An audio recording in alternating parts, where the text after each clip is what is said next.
So it's a lot of things that I had to come to a realization about. For one, my mother, my father, my parents.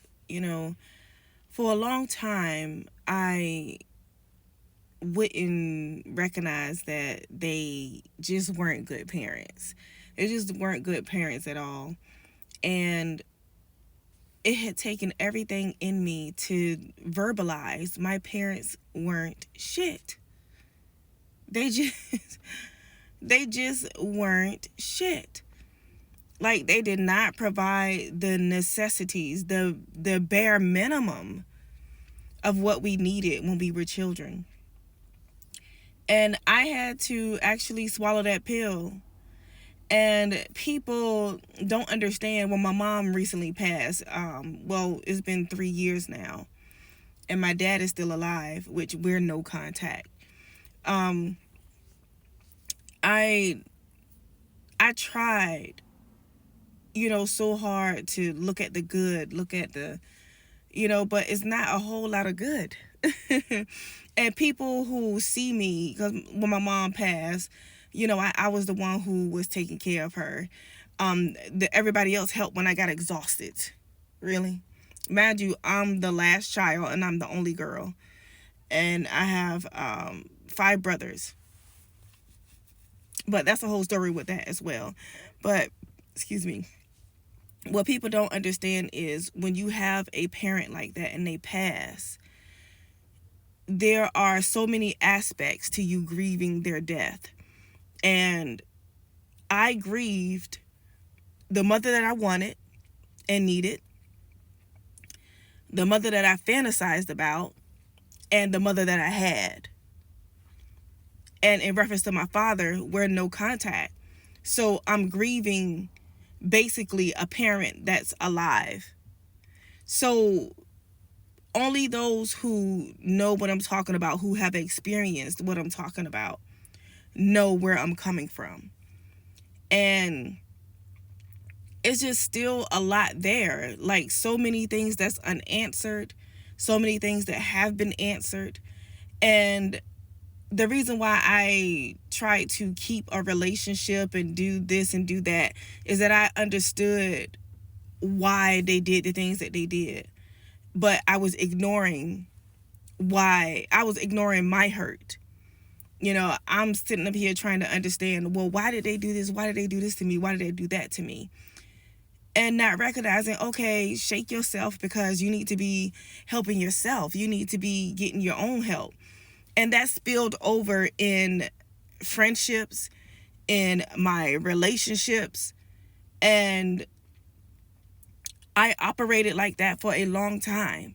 Like I ignored a lot of my feelings. I said yes when I wanted to say no. I said I agreed to things that I really didn't want to do, and I performed a lot. And a lot of what I've been through, I'll take accountability, because I basically was a doormat in a lot of situations, and I went on the good opposed to actually seeing what was right in front of me, because I wanted to pull the good out of people, pull it out, and pull it out.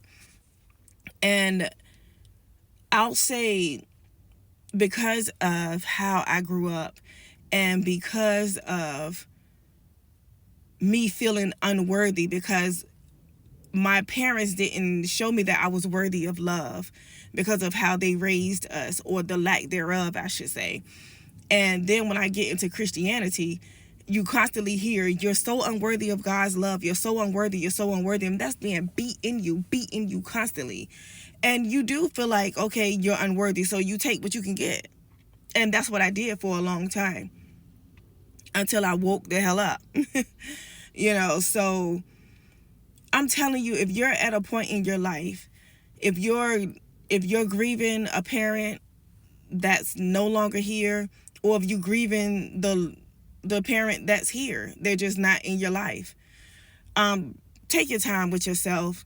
You are worthy of every good thing that's coming your way. Don't allow nobody to tell you that you can't do this or you can't do that, or try to like put salt into your plan or try to make you diminish yourself. Just make sure that you listen to yourself. Listen to yourself first and go deep within. Live your life how you have to live your life. Sometimes that means cutting people off. I've let go my past, and when I tell you I only have a few, and when I say a few people around me, I am okay with that few people around me, because I wanted to take people with me, and those people that I wanted to take with me were the ones who did me wrong, like took advantage of. And I'm so glad that God, and when I say God, I'm not talking about what a lot of you may be thinking I'm talking about. I'm so glad that God, the universe, operated in the way that it did. I'm glad that God did what it was going to do, because it allowed me to see a whole lot before I got to this point of where I am. And I can share my success with those who truly, truly are worthy of being around me. And I know I talk about, like, I block people a lot. Yes, I do. I block you soon as I see that first red flag. And I'm not talking about, like, I'm not trying to say I'm doing unreasonable things. But if I'm blocking you for a good reason. And vice versa. If I'm not benefiting you, or you feel like it's something, not right, or whatever feelings you may get, if you feel like you want to block me, I welcome it. I welcome every block. Okay? I welcome it. But I'm telling you, listen to yourself. Live your life how you got to live your life. Grieve on your own terms. Don't let nobody rush you. And don't let nobody say, oh, well, you just only get one mom, or you only just get one dad, and they only got this one daughter. Literally, I am the only girl. You only had one daughter. So, yeah, you can miss me with that. Y'all have a good day.